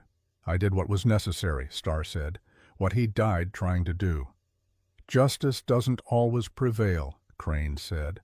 "But when it does, it's usually because someone like you was willing to stand. That matters." That afternoon, most of the town gathered at Mrs. Chen's restaurant. She'd closed to regular business and opened her doors to everyone who'd stood with Star. Food covered every table more than they could possibly eat, but abundance felt right. Celebration felt earned. Clay sat in the corner watching people laugh and talk, watching Star move among them, thanking each person. He felt Lizzie's presence again, that sense of approval, of rightness. "You did good," Doc Mercer said, settling into the chair beside Clay. "Gave people something to be proud of." "They did it themselves," Clay said. "I just gave them a reason." "Sometimes that's all leadership is," Doc replied, pointing people at what matters and trusting them to be brave. As evening fell, Clay walked Star to the edge of town where the Apache camp lay. Red Hawk waited there, visibly weaker than before, but alive, alert. When he saw Star, his weathered face broke into a smile. They spoke in Apache words Clay didn't understand, but could read in their faces. Love, relief, pride.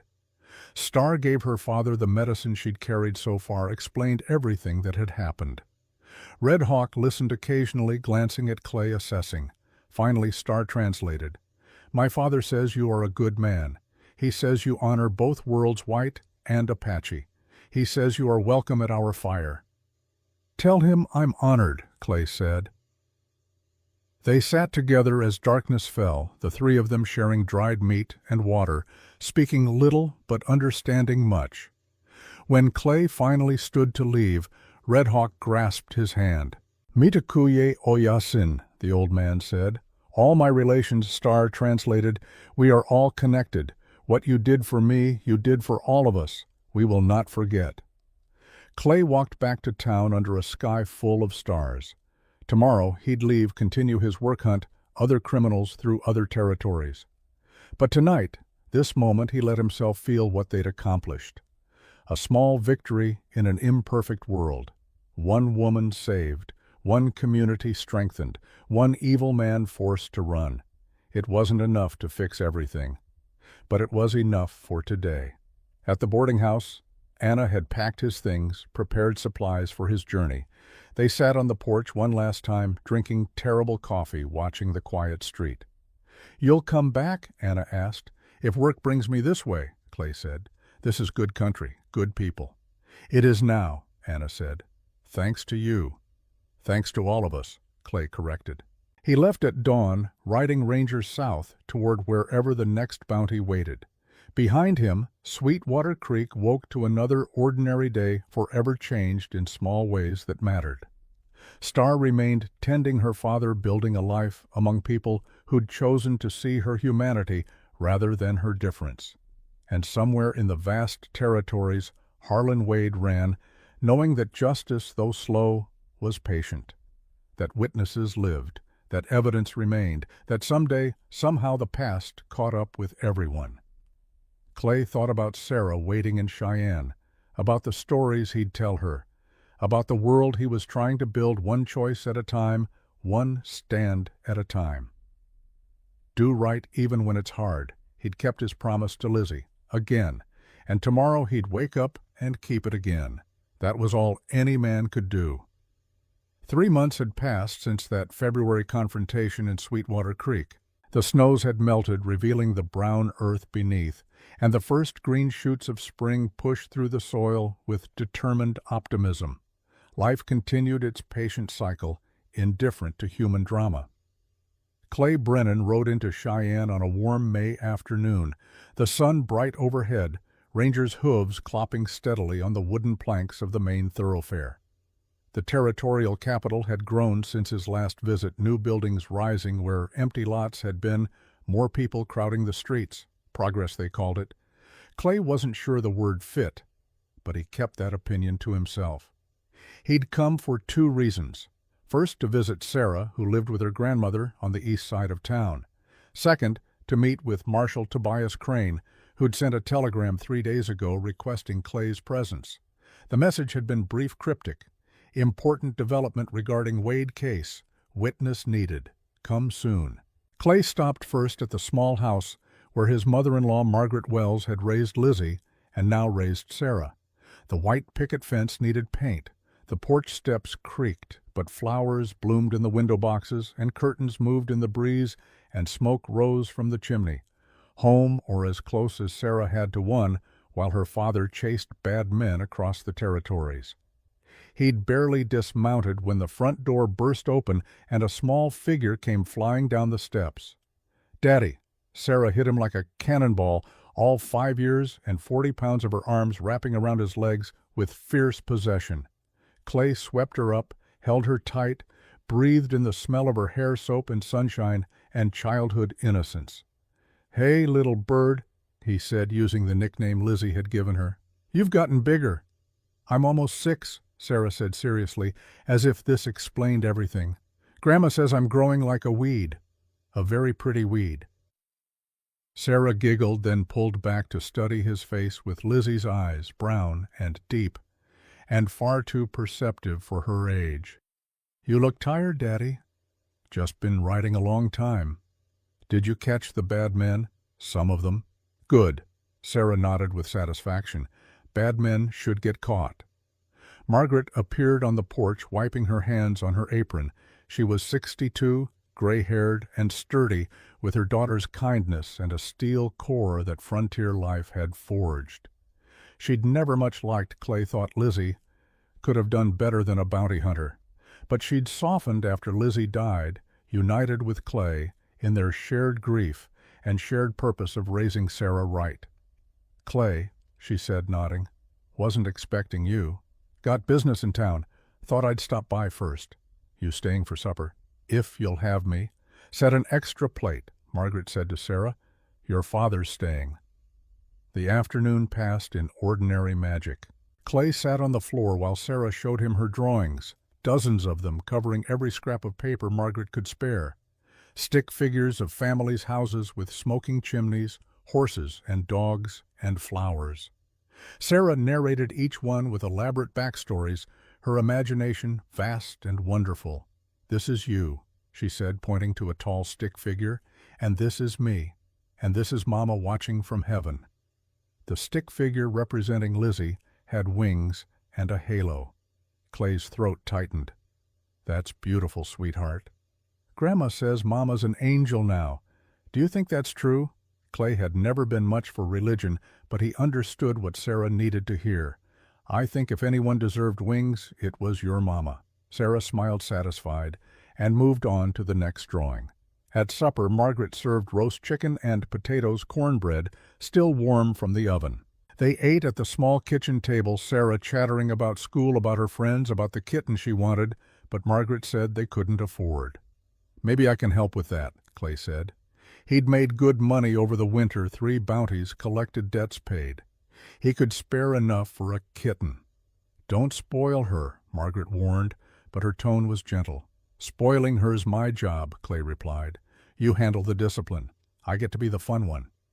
After supper, Clay read Sarah a story, then tucked her into bed in the small room she'd made her own. Lizzie's old room, the one she'd grown up in. The walls held different pictures, now different dreams, but something of Lizzie remained. Clay felt it every time he visited. "Daddy," Sarah's voice was sleepy, "will you stay this time?" The question hit harder than any bullet. "I can't, little bird, I've got work. Chasing bad men." "That's right." "When I'm bigger, can I help you chase bad men?" Clay smiled despite the ache in his chest. "When you're bigger, you can be anything you want. Doctor, teacher, shopkeeper, anything. Even a bad man catcher like you. Even that, if it's what you really want." Sarah yawned, her eyes drooping. "I think I'll be a doctor, like Doc Mercer you told me about, fix people instead of catching them." "That sounds perfect." He stayed until she fell asleep, her breathing deep, and even then crept out quietly. Margaret was waiting in the parlor, mending clothes by lamplight. "She misses you," Margaret said without preamble. "I know. She needs her father Clay, not visits every few months, real presence, daily. I'm doing the best I can. Are you—" Margaret set down her mending, looked at him directly. "Or are you running—" "Using bounty hunting as an excuse to avoid building a real life." The words stung because they carried truth. Clay had been running in a way, running from the empty house where Lizzie died, running from the memories, running from the choice between staying with Sarah and doing work that felt meaningful. "I send money," he said, knowing it was inadequate. "Money's not a father." Margaret sighed. "I'm not trying to be cruel, Clay. Lord knows you're doing better than most men would. But that little girl needs more than occasional visits and stories about catching outlaws. She needs stability. She needs you." "I know," Clay said quietly. "I'm working on it. Few more years, I'll have enough saved.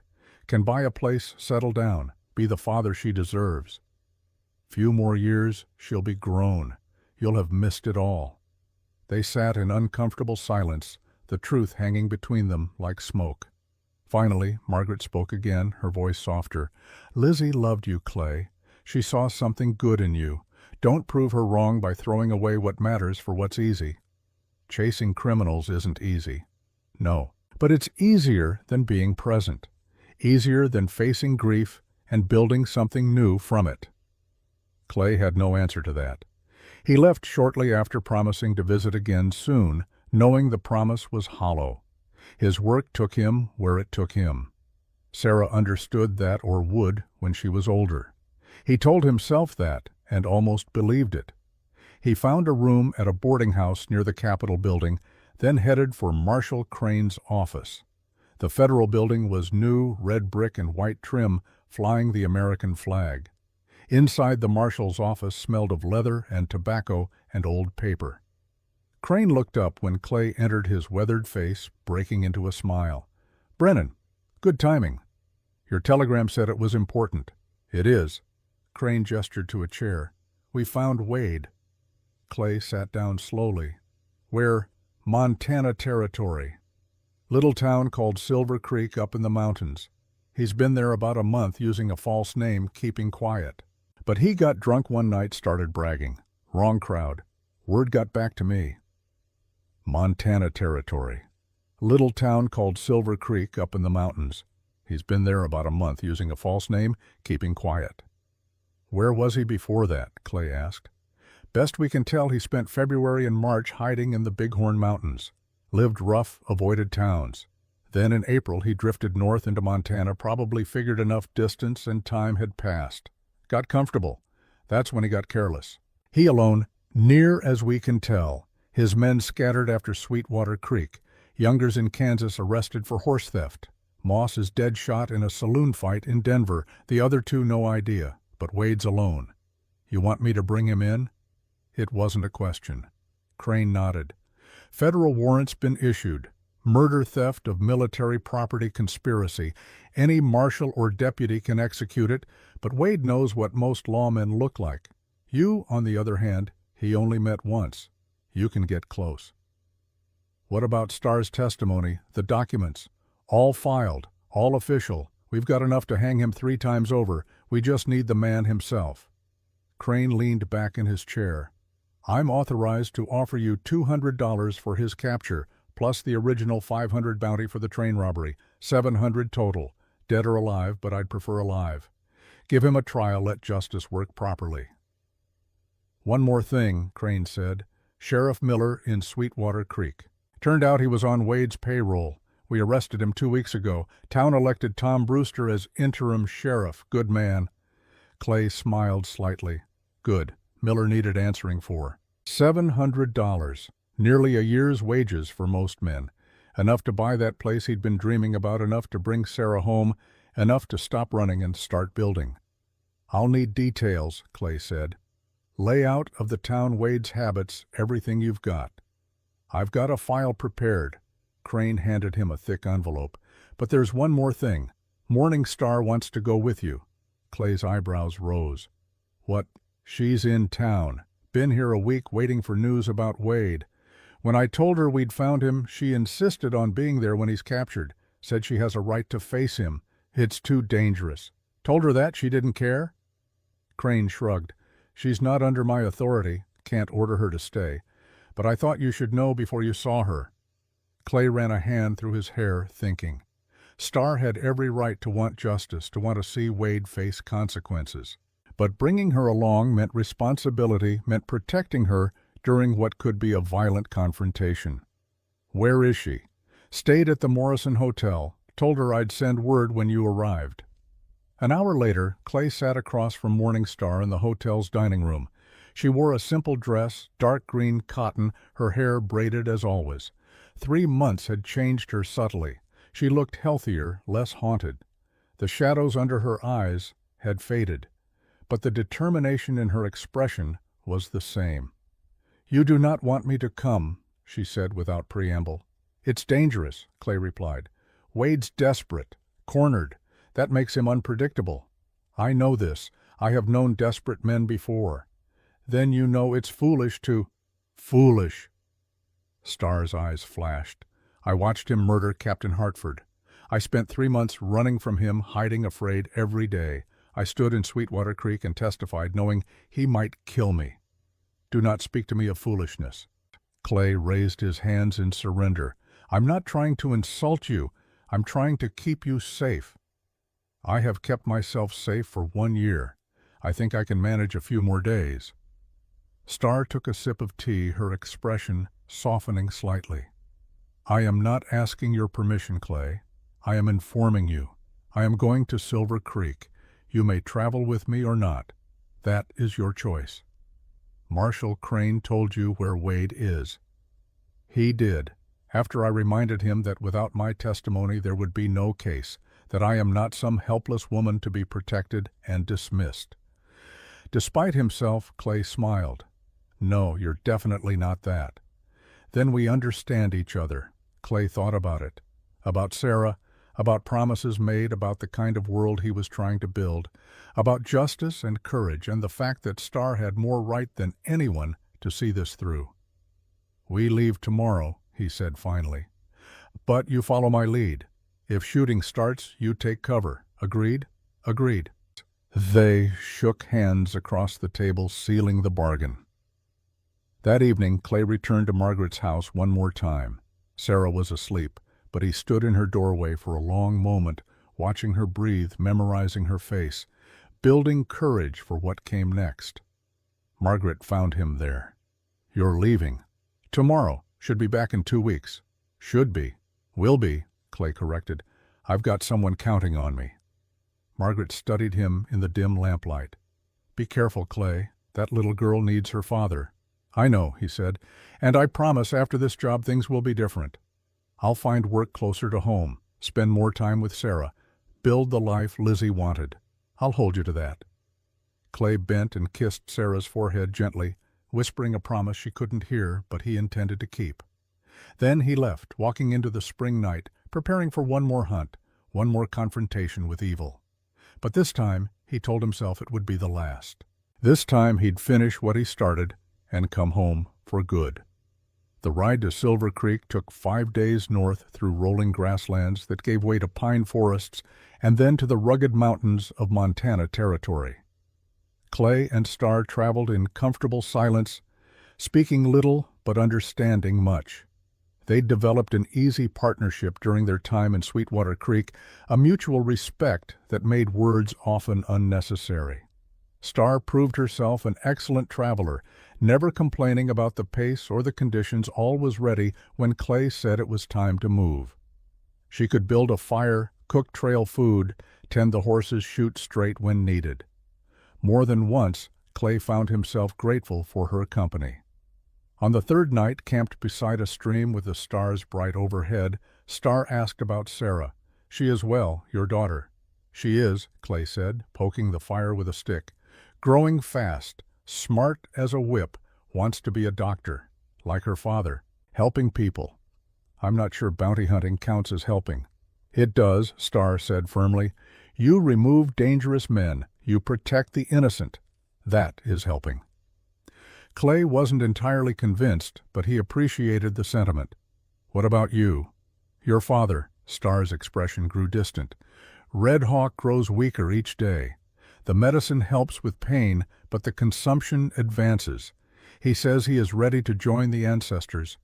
I am not ready to lose him." "I'm sorry." "Death comes for everyone," Star said, repeating what had become her mantra. "What matters is how we live before it arrives. Red Hawk has lived well, with honor, with purpose. When he goes, I will mourn, but I will also celebrate all he was." They sat in silence, both thinking about loss, about the people they'd loved and lost. Then Star spoke again, her voice quiet. "After Wade is captured, what will you do?" "Go back to Cheyenne, spend time with Sarah, maybe find work that keeps me closer to home." "You would stop hunting." "I'd stop hunting so far from home," Clay clarified. "Maybe work for a local sheriff, or do security for the railroad. Something that lets me be a father, not just a man who sends money and visits occasionally." "That is good," Star said. "Sarah needs her father, and you need to build something, not just chase shadows." "What about you? What's next?" Star stared into the fire, her face illuminated by the dancing flames. "I do not know. Red Hawk will pass soon. When he does, I will have no family, no home. The reservation is not truly home. It is where we were placed, not where we belong." "You could stay in Sweetwater Creek," Clay suggested. "People there respect you. You could build a life." "Perhaps." Star didn't sound convinced. "Or perhaps I will travel, learn more of this changing world, decide what place I have in it." "You have a place wherever you choose to make one," Clay said. "You're strong, smart, capable. Any town would be lucky to have you." Star smiled slightly. "You are kind to say so." They left it at that, two people suspended between past and future, traveling together toward a confrontation that would close one chapter and open another. Silver Creek was smaller than Sweetwater Creek, maybe 200 people, a mining town built in a narrow valley, surrounded by peaks still snow-capped despite the spring warmth. One main street, a handful of side alleys, the usual collection of buildings. Saloon, general store, assay, office, hotel. A town that existed for one purpose extracting wealth from the earth. Clay and Star arrived on a Tuesday afternoon dusty from travel, tired but alert. They'd left their horses at a stable on the outskirts, approaching on foot, drawing less attention. Clay wore trail-worn clothes, his badge hidden, his Colt concealed under a coat. Star had wrapped a shawl over her head, disguising her distinctive appearance. According to Crane's information, Wade was staying at the Silver Creek Hotel under the name Henry Wadsworth, working as a clerk at the assay office, keeping his head down, trying to disappear into anonymous frontier life. They took a room at a different hotel, a cheaper establishment called the Miner's Rest. The room was small but clean, with one bed and a chair. Star took the bed without discussion. Clay would sleep on the floor, or more likely not sleep at all, keeping watch. "How do we find him?" Star asked, unpacking the small bag she'd brought. "Carefully," Clay said.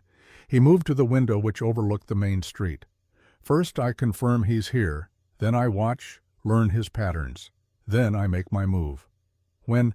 Tomorrow probably. No point in waiting. The longer we're here, the more chance someone recognizes one of us."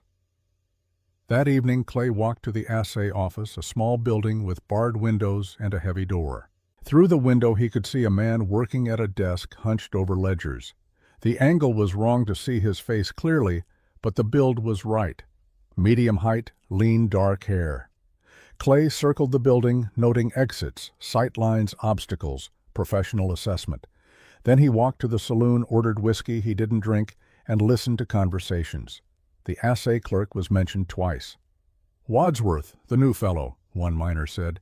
"Keeps to himself. Does good work, though." "Heard he's from Colorado," another added. "Some trouble with a woman, had to leave quick." Wade's cover story, probably. Simple, believable, discouraging questions. Clay returned to the hotel after dark. Star was waiting, knife in one hand, relaxing only when she recognized him. "He's here," Clay confirmed. "Works at the assay office. Lives at the Silver Creek Hotel, room 12, according to the clerk I bribed. I'll take him tomorrow morning when he goes to work.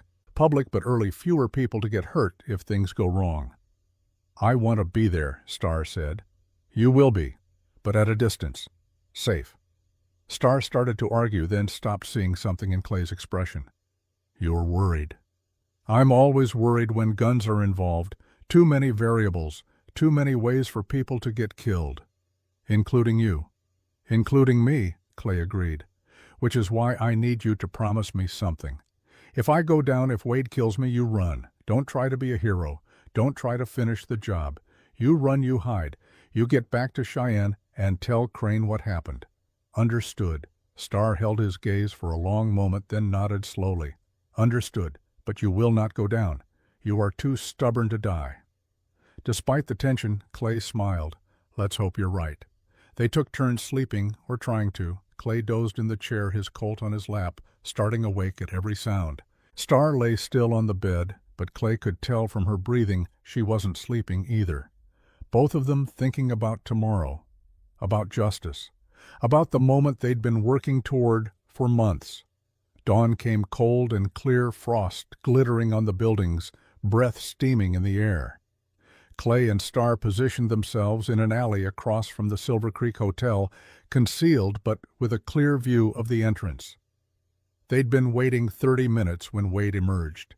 He looked different than he had in Sweetwater Creek. No expensive suit, no polish. He wore worker's clothes, carried a lunch pail, walked with his head down, trying to be invisible, trying to be anyone but Harlan Wade, wanted killer. Clay's hand moved to his Colt. Beside him, Star tensed. Wade walked up the street toward the assay office alone, unhurried. Clay let him get 20 feet ahead, then stepped out of the alley. Star stayed back as instructed, but her hand was on her knife. "Wadsworth," Clay called out. Wade stopped, turned slightly. Recognition flickered across his face, quickly suppressed. "I think you've got the wrong man, friend," Wade said, his voice different, accent softened, everything about him altered. "I don't think so." Clay walked closer, closing the distance to 15 feet. His coat was open, his hand near his gun. "Harlan Wade, You're under arrest for the murder of Captain James Hartford, theft of Army property, and about 6 other federal crimes. You can come easy or hard, your choice." Wade's expression shifted, the mask dropping away. The civilized clerk disappeared, replaced by the killer Clay had faced in Sweetwater Creek. "You just couldn't leave it alone," Wade said. "Had to follow me all the way to Montana. That's my job. Your job's going to get you killed." Wade's hand moved fractionally toward the gun Clay now saw holstered under his coat. "You really want to do this? In the middle of the street, people are going to get hurt." "Then don't draw," Clay said calmly. "Come peaceful, face trial. Maybe a judge shows mercy." "Mercy?" Wade laughed, bitter and cold. "There's no mercy for men like me. We both know how this ends. Rope and a drop." "Probably," Clay agreed. "But that's the law. That's justice." "Justice," Wade spat the word. "There's no justice, just power. I had it once, lost it. Been trying to get it back ever since." They stood facing each other, 15 feet of dusty street between them, the morning sun climbing higher, casting long shadows. A few people had stopped to watch, sensing drama backing away when they saw the guns. Star stepped out of the alley, her presence drawing Wade's attention. "You—" Wade said, his face twisting with hate. "This is your fault, all of it. If you'd just died when you were supposed to, none of this would have happened." "Captain Hartford's death is your fault," Star said, her voice carrying clear. "My testimony is just truth. Justice is just consequence." "Consequence." Wade's hand moved faster than Clay expected, drawing his gun in one smooth motion. Clay drew simultaneously, muscle memory and practice giving him a fractional edge. 2 shots rang out, impossibly loud, echoing off the buildings. Wade's bullet went wide, striking the wall behind Clay. Clay's bullet struck Wade in the chest center mass, dropping him to his knees. The street erupted in chaos. People screaming, running, someone shouting for the doctor. Clay walked forward slowly, gun still raised, watching Wade. The outlaw swayed, blood spreading across his shirt. He looked down at the wound, then up at Clay, something like surprise in his eyes. "Faster than I thought," Wade said, his voice wet and strained. "Give up the gun," Clay said. Wade's hand still held the revolver, but loosely, now strength fading. He tried to raise it, failed, and it fell from his fingers into the dust. Star approached from the side, careful, watching. Wade's eyes found her, held there. "Hartford," Wade said, each word an effort. "He was going to ruin everything. All that gold, all that power. I couldn't let him." "You murdered him," Star said. "And 23 of my people." "Business," Wade whispered. "Just business." He tried to say something else, but blood filled his mouth. He coughed, swayed, and fell forward into the dirt. Clay knelt beside him, checking for a pulse. Nothing. Harlan Wade was dead. The local sheriff arrived, a competent-looking man in his 40s who took charge of the scene efficiently. Clay showed his federal warrant, explained the situation. The sheriff examined Wade's body, asked a few questions, then nodded. "Clean shoot," he said. "Self-defense. I'll need a statement, but you're free to go once that's done." It took the rest of the morning to handle the paperwork to arrange for Wade's body to be transported back to Cheyenne as evidence to collect witness statements. By afternoon, it was done.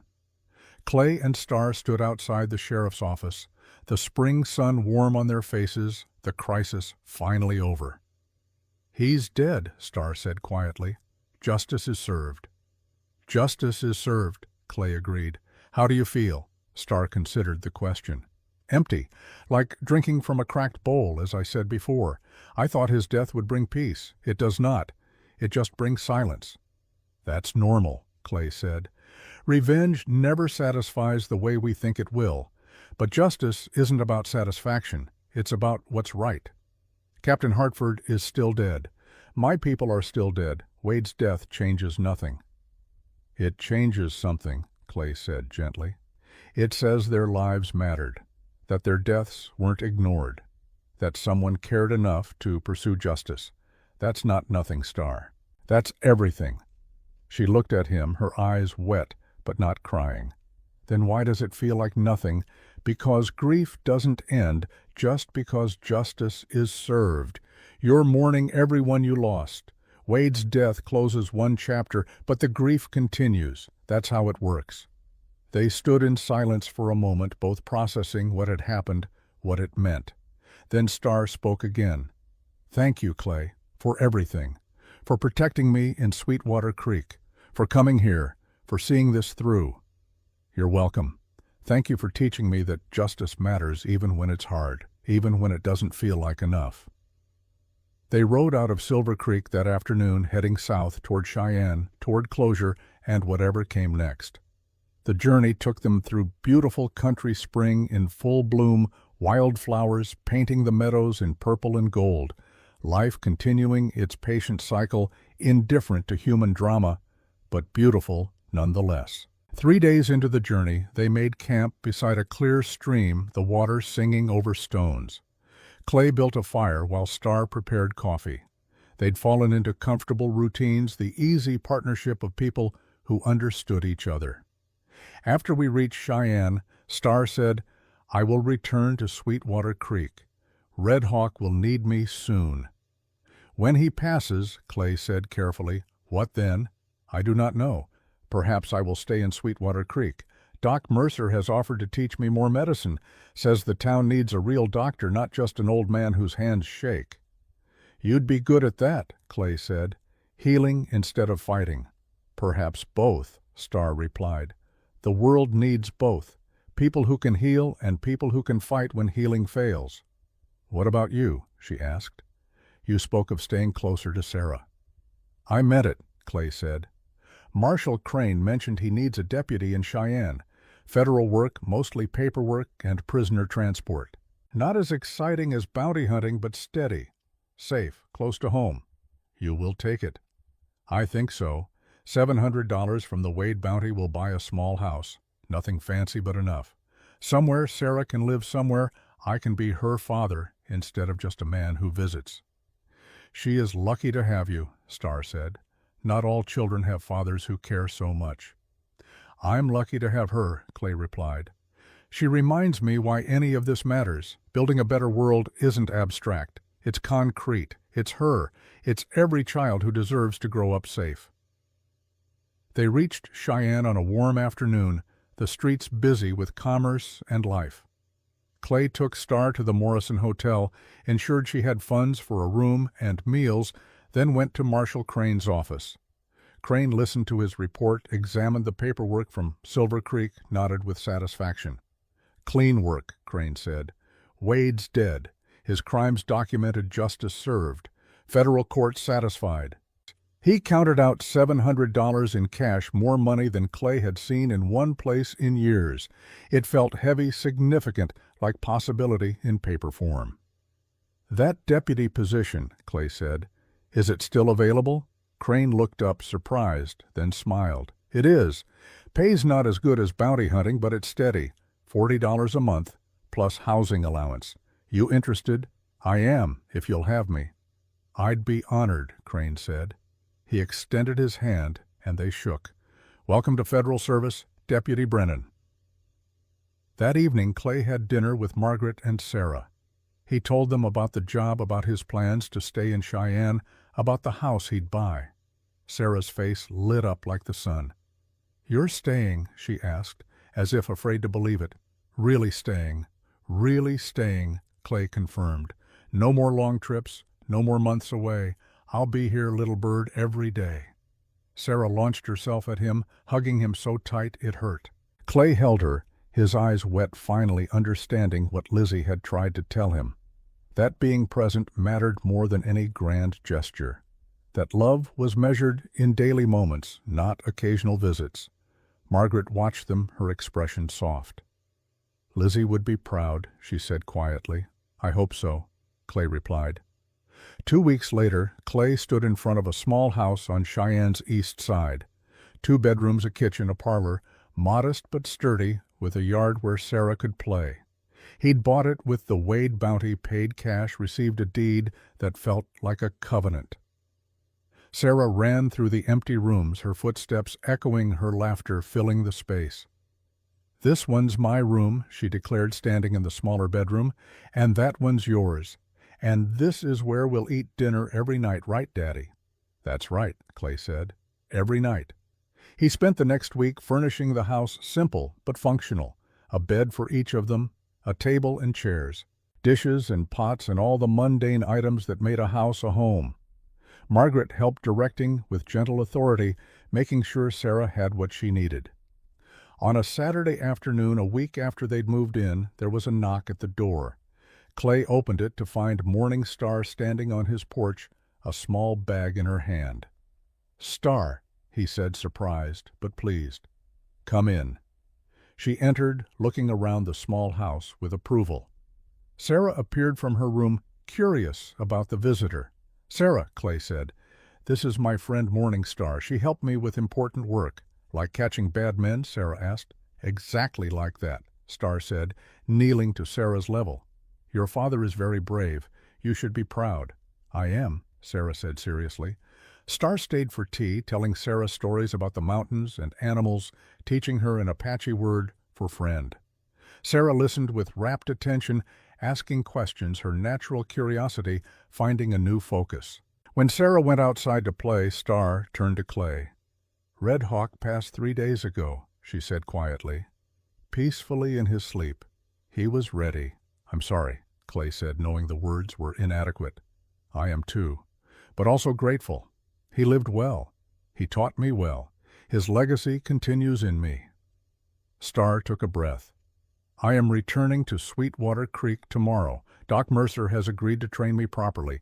In 2 years, I will be a real doctor." "That's wonderful," Clay said, meaning it. "I wanted to say goodbye, to thank you again. You changed my life, Clay Brennan. You showed me that justice is possible, that good people exist, that standing for what's right matters." "You taught me the same things," Clay replied. "Maybe we taught each other." Star smiled. "Perhaps we did." She stood to leave, but paused at the door. "Your daughter is beautiful. Lizzie's eyes?" "She is," Clay agreed. "Raise her well. Teach her to be brave, to stand for what's right. The world needs more people like that." "I will," Clay promised. "Before I go," Star said, "I wanted you to know, Mrs. Chen, Reverend Gray, Anna Morrison, Doc Mercer, they all wrote to me. Said Sweetwater Creek will always be my home, that I have family there." "You do," Clay said. "You earned it."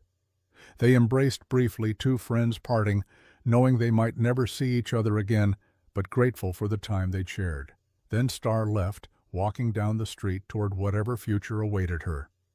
Clay watched her go, then returned inside where Sarah was drawing at the kitchen table. "Daddy," she said without looking up, "Miss Star's nice." "She is." "Will we see her again?" "Maybe someday," Clay said. "But even if we don't, we'll remember her, remember what she taught us." "What did she teach us?" Clay thought about that, about courage and justice, and the importance of standing for what's right, even when it's hard, about building bridges between different worlds, about healing instead of hating. "She taught us that being brave isn't about not being scared," he said finally. "It's about doing what's right even when you're scared. Can you remember that?" Sarah nodded seriously. "I can remember." That evening, Clay read Sarah a story, then tucked her into bed in their new house. She fell asleep quickly, secure in the knowledge that her father would be there in the morning, and the morning after that, and every morning. Clay sat on the porch as night fell, watching stars emerge one by one. Somewhere out there, Morning Star was beginning her new life, carrying Red Hawk's legacy forward. Somewhere in towns across the territories, other people were fighting for justice, standing against evil, building civilization, one choice at a time. And here in this small house in Cheyenne, a man who'd spent years hunting bad men had finally come home, had finally learned that the greatest hunt wasn't for criminals, but for meaning, for connection, for the daily choice to be present, to be good, to build something that lasted. Clay thought about Lizzie, about the promise he'd made and finally kept. Do right even when it's hard. He'd done his best, would continue doing his best. for Sarah, for the memory of everyone he'd lost, for the future he was building one day at a time. The stars shone bright overhead, indifferent and beautiful. And in the small house behind him, his daughter slept peacefully, dreaming of tomorrow. It was enough. It was everything. The end.